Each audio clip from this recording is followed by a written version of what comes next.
तो गाइस आज हम बात करेंगे लुकिज्म के चैप्टर नंबर 587 के बारे में। और पिछले चैप्टर में हमने देखा था लाइटनिंग चोई को निपटा दिया गया होता है और किंग ऑफ जोलाडो की अगली नजर होती है टॉम ली के ऊपर। लेकिन आज की वीडियो की शुरुआत में हम देखते हैं किंग ऑफ जोलाडो यानी कि चैंगशू, उसकी बेटी उसके पास आती है और हमारे सामने पहली बार उसको बाप बोलती है यानी कि डैड। चैंगशू अपनी बेटी को प्यार से कहता है, चुन्नी मुझे तो लगा था तुम बाहर खेल रही हो बेटा, इस समय मैं थोड़ा सा काम में बिजी हूँ। मैं बोल रही हूँ यहाँ पे अंकल्स आ चुके हैं। क्या अंकल्स? और बिल्कुल इसी समय यहाँ पे चार लौंडे पहुँच जाते हैं जो चैंगशू को कहते हैं, हमें बड़े भाई से जैसी उम्मीद थी, तुम अब भी अपनी बेटी को बहुत प्यार करते हो, वैसे काफी समय बाद दिख रहे हो। चैंगशू अपनी जगह पे उठते हुए इनको कहता है, जरूर तुम्हें यहाँ आने में मुसीबत तो हुई होगी। ये चार लौंडे कहते हैं, ऑफ कोर्स हमें तो आना ही था, लेकिन क्योंकि हमें यहाँ से पैसे की स्मेल आ रही है। चलो सीधा मुद्दे की बात करते हैं, तो बताओ हमें किसको निपटाना है। ये निपटाने विपटाने की बात क्योंकि चुन्नी के सामने हो रही होती है, इसलिए चैंगशू इनको कहता है, बच्चों के सामने थोड़ा सा इस बात का ध्यान रखा करो। वैसे कोई खास बात तो नहीं है, लेकिन मुझे लग रहा था अकेले मेरे लिए ये काफी ज्यादा हो जाएगा। लेकिन ये चार लौंडे फालतू की बातों में दिलचस्प नहीं होते, इसलिए कहते हैं, अच्छा तो ऐसी बात है, लेकिन हमें ज्यादा लंबी एक्सप्लेनेशन नहीं चाहिए, हमें बस ये दिखाओ निपटाना किसको है। इसके बाद सीन शिफ्ट होता है और हम देखते हैं मैंडियोक को, जो यूजिन को एक इनविटेशन कार्ड देते हुए कहता है, ये लो ये आपके लिए है, ये एक इनविटेशन कार्ड है। क्या इनविटेशन कार्ड?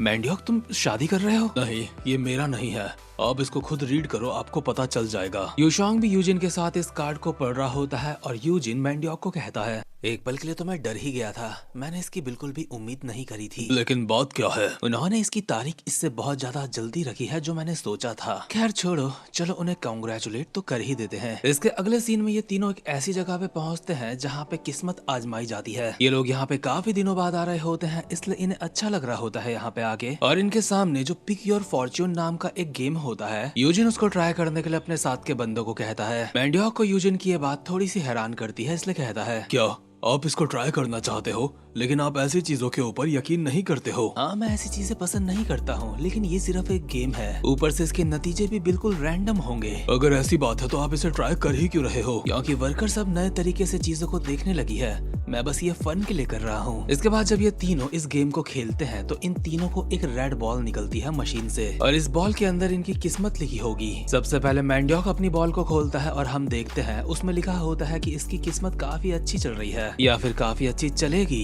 इसके बाद यूशोंग बॉल को खोलता है और उसकी किस्मत में भी यही होता है, लेकिन वो थोड़ा सा फिर भी परेशान लग रहा है। मैंडियोक कहता है, यूशोंग का भी ग्रेट फॉर्च्यून आया है, बिल्कुल मेरी तरह। लेकिन यूजिन जब अपनी बॉल खोलता है तो उसमें लिखा होता है ग्रेट मिस फॉर्च्यून, यानी कि इसकी किस्मत अच्छी नहीं, बहुत ही बेकार चलने वाली है। लेकिन था तो सिर्फ ये एक बच्चों का गेम ही, इसलिए मैंडियोक कहता है, मैंने तो आपको कहा था कि इसको नहीं करते हैं। मैंडियोक, क्या तुम्हें ये देख के मजा आ रहा है? मैंने यहाँ पे पैसे दिए सिर्फ इसलिए ताकि मेरी किस्मत खराब हो जाए। खैर जो भी हो, ये तो सिर्फ एक लक वाली बात थी कि किसके पास कौन सा कार्ड आता है, क्योंकि रियलिटी में मैं अपनी स्किल्स के साथ अपनी किस्मत को अच्छा बना सकता हूँ। लेकिन मैं ये सोच रहा हूँ जो हमें इनविटेशन कार्ड मिला था वो और कितने लोगों को मिला होगा। इसके बाद सीन शिफ्ट होता है और हम देखते हैं बिग डैनियल को, और इनविटेशन कार्ड उसको भी मिला होता है, जिसे देख के डैनियल कहता है, ये डेट तो आज से काफी ज्यादा बात की है। लुकिज्म का सबसे ज्यादा स्ट्रॉन्गेस्ट बंदा कहता है, क्या वो लोग शादी कर रहे हैं? इसके बाद हम देखते हैं जेक को, उसको भी इनविटेशन कार्ड आ रखा होता है, जिसको देखते हुए वो कहता है, शादी के लिए कांग्रेट्स,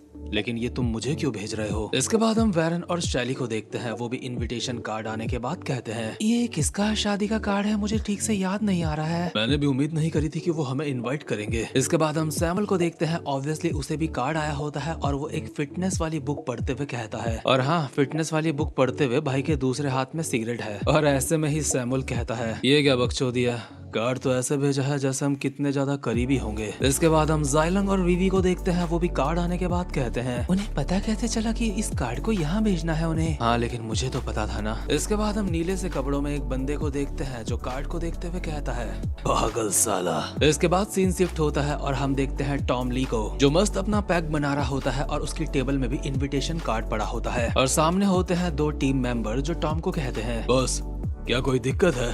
आजकल आप इतनी ज्यादा क्यों पी रहे हो? हाँ, वैसे पीनी तो बनती है, मिस किम और आपकी सेटिंग हो ही नहीं पाई। नहीं शांगी, ये उसकी वजह से नहीं है। दरअसल आजकल मुझे कुछ अजीब सा महसूस हो रहा है। गैप्रियोंग मर चुके हैं, चार्ल्स चोई भी मर चुका है, मेरा शरीर भी बूढ़ा हो चुका है, अब उसमें पहले जैसी बात नहीं है, और ये सब कुछ मुझे बहुत ज्यादा बेतुका सा लगता है। आप तो ऐसे बात कर रहे हो जैसे आप मरने वाले हो। हाँ, हो सकता है मेरा वक्त आ चुका हो। डायरेक्टर, ऐसी बात मत करिए।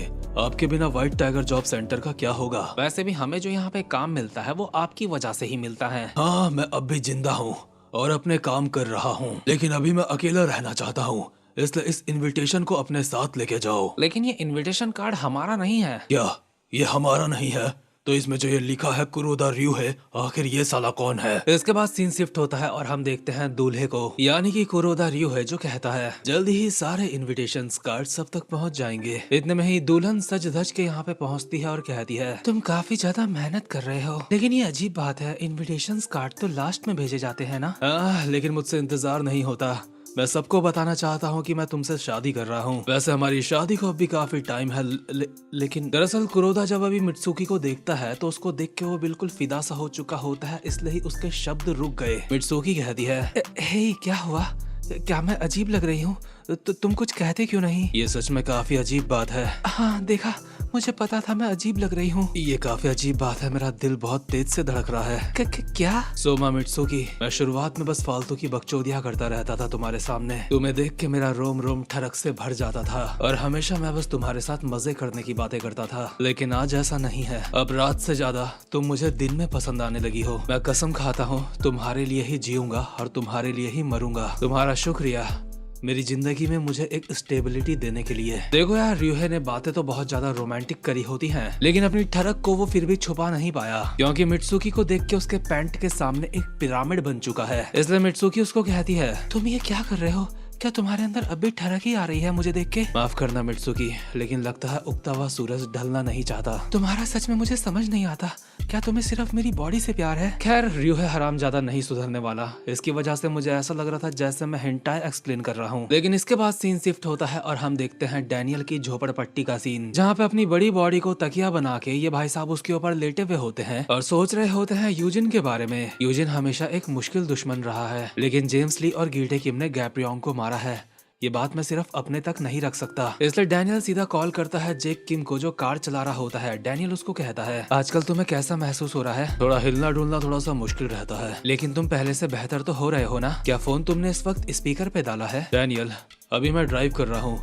दरअसल लाइटनिंग चोई अंकल मेरी कॉलों का जवाब नहीं दे रहे हैं, इसलिए मैं वहाँ जा रहा हूँ। मुझे पता है कोई भी दिक्कत वाली बात नहीं है, लेकिन फिर भी मुझे चिंता हो रही है। वो जेक भाई, दरअसल बात यह है कि मैंने एक सीरियस टॉपिक के ऊपर बात करने के लिए कॉल करी। कोई नहीं डैनियल, तुम बोल सकते हो, मैं सुन रहा हूँ। वो दरअसल मुझे लगता है कि जेम्स ली और गीटे किम ने ही गैप्रियोंग किम को मारा था। ये सुन के जेक को एक झटका सा लगता है, इसलिए कहता है, डैनियल तुम ये क्या बोल रहे हो? तुमने सही सुना जेक, मैं सोच ही रहा था कि तुम्हें ये बात बताऊं या फिर नहीं। सच बताऊं तो कोई ऐसा है जो मेरी मदद कर रहा है, भले ही उसका मकसद कुछ और है, लेकिन वो इस चीज पे काम कर रहा था और इसी दौरान उसे पता चला कि जेम्स ली और गीटे किम गैप्रियोंग की मौत में शामिल थे। उसे इस बात पे पूरा यकीन है, लेकिन इस बात का कोई सबूत नहीं। और हाँ, वो कोई ऐसा इंसान नहीं जो बिना यकीन के कोई बात कहे, इसलिए मैंने किसी ऐसे इंसान से बात करने की कोशिश करी थी जिन्हें गैप्रियोंग की मौत के बारे में कुछ पता हो। तुम्हारा मतलब जिन्यूंग पार्क से है ना? लेकिन वो तो अभी वर्कर में है, इसलिए तुम उनसे मिल नहीं पाए होंगे। लेकिन जो भी हो, ये एक अच्छी खबर है। तुम्हें और मुझे अच्छी तरीके से पता है ये एक बहुत अच्छा मौका है जेम्स ली और गीटे किम को धप्पा करने का। लेकिन अभी यूजिन के मन में क्या चल रहा होगा? इसके बाद हम यूजिन को देखते हैं, जो जिन्यूंग के सामने ही खड़ा होता है और अपने मन में कहता है, जिन्यूंग पार्क, तुम्हें जल्दी होश में आना होगा। मैं जानना चाहता हूँ तुम्हारे दिमाग में पास्ट की कौन सी मेमोरीज हैं। जरूर डैनियल पार्क भी गैप्रियोंग किम की मर्डर मिस्ट्री के बारे में पता कर रहा होगा और जेम्स ली और गीटे किम इस चीज से कनेक्ट है। लेकिन चाहे जो भी हो, जरूर अब उन लोगों की आपस में वॉर होने वाली है और हम वर्कर्स इस चीज का फायदा उठाएंगे। लेकिन इतने में ही वर्कर का एक बंदा यहाँ पे आके यूजिन को कहता है, बॉस हम मुसीबत में हैं। क्या हुआ? इतना क्यों चिल्ला रहा है? आखिर क्या बात हो गई? बॉस, हमारी ग्रिम प्लास्टिक सर्जरी के ऊपर अटैक हुआ है। कुछ अनजान लोग हमारी मेन बिल्डिंग के ऊपर हमला कर रहे हैं। ये सुन के यूजिन हैरान हो ही रहा होता है। इतने में ही उसे खबर मिलती है कि सिर्फ यहीं पे नहीं, बल्कि वर्कर्स के जितने भी एफिलिएट हैं सबके ऊपर अटैक हुआ है। और भले ही वर्कर्स के लोग वहाँ पे मौजूद हैं, लेकिन वो कमजोर पड़ रहे हैं। यूजिन इस बंदे से पूछता है कि तो फिर पुलिस क्या कर रही है? लेकिन इस मामले में पुलिस ने सारी एफिलिएट्स के बाहर अपनी लाइंस लगा दी होती है, जिसका मतलब ये है कि कोई भी अंदर नहीं जा सकता। इसका मतलब यूजिन की बर्बादी में पुलिस भी शामिल है, और इसका मतलब ये भी है कि ना ही यूजिन अब जान पहचान के मामले में या फिर ताकत के मामले में खुद को बर्बाद होने से रोक सकता है। इसलिए यूजिन काफी ज्यादा हैरान होकर अपने मन में कहता है, क्या काफी सारे स्किल फाइटर्स ने हमारे ऊपर अटैक करा है और पुलिस ने अपनी लाइंस हमारी एफिलिएट्स के बाहर बिछा दी हैं। लेकिन इतने में ही यूजिन को कॉल आता है जेम्स ली का, जो कहता है, वहाँ काफी ज्यादा हंगामा हो रहा है ना? जेम्स ली, मैं तेरे ही बारे में सोच रहा था। मानना पड़ेगा, तू चीजों को काफी जल्दी समझ जाता है। तो वो तू ही है ना जो गवर्नमेंट अथॉरिटी की मदद से मेरे ऊपर अटैक कर रहा है? क्योंकि डैनियल पार्क तो ये नहीं कर सकता। आखिर तुझे क्या लगता है तू ये कर क्या रहा है? हम दोनों की जो कमजोरियां हैं हमने उसका आपस में समझौता कर लिया था। मुझे तो लगा था हमारे रिश्ते काफी अच्छे हैं। क्या तुझे पूरा यकीन है हमारे रिश्ते अच्छे थे? देखिए, करने की मेरे पास बहुत बड़ी वजह नहीं, बस बात इतनी सी है, पास्ट में जो कुछ भी हुआ उस चीज से वो काफी ज्यादा अनकंफर्टेबल हो रही थी। क्या अनकंफर्टेबल हो रही थी?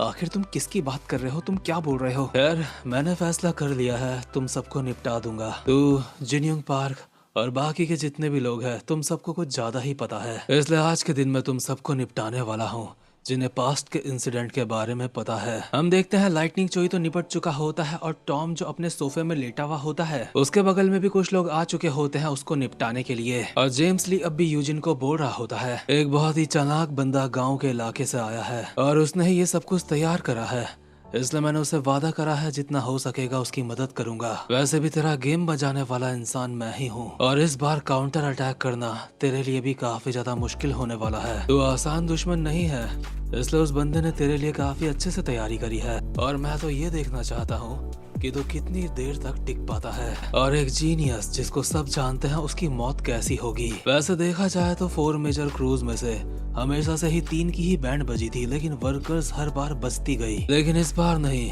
इस बार मैं देखना चाहता हूँ तुझे कैसा महसूस होने वाला है। तेरी चालाकियां ही तेरी मौत जल्दी लेके आएगी। अगर तू अब तक अपनी चालाकियों की वजह से जी रहा था तो तेरी मौत का कारण भी वही बनेगी। और एक पुराने सीन में हम देखते हैं स्टीव हॉन्ग ने भी इसको कुछ ऐसी ही बात कही थी और जेम्स ली अब भी बोल रहा होता है, तो हंट फॉर वर्कर्स शुरू हो चुका है। और जेम्स के ये कहते ही यूजिन जहाँ पे खड़ा होता है वहाँ की खिड़कियाँ फूटती है और काफी सारे बंदे चाकू लेके अंदर घुस जाते हैं। जो बंदा यूजिन के लिए मैसेज लेके आया था वो तो पलक झपकते ही निपट जाता है। और अब बारी होती है यूजिन की। और नोट करने वाली बात यह है कि यहाँ पे 2 टारगेट एक साथ हैं जेम्स ली के। लेकिन इसी के साथ ये वाला चैप्टर यहीं पे खत्म होता है। उम्मीद करता हूँ कि आपको आज की वीडियो भी अच्छी लगी हो और गलती से अगर आप चैनल पे पहली बार आए हो या फिर आपने अब तक चैनल को सब्सक्राइब नहीं करा है तो चैनल को सब्सक्राइब जरूर से कर देना। अब मैं मिलूंगा आपसे अपनी नेक्स्ट वीडियो में, तब तक के लिए गुड बाय।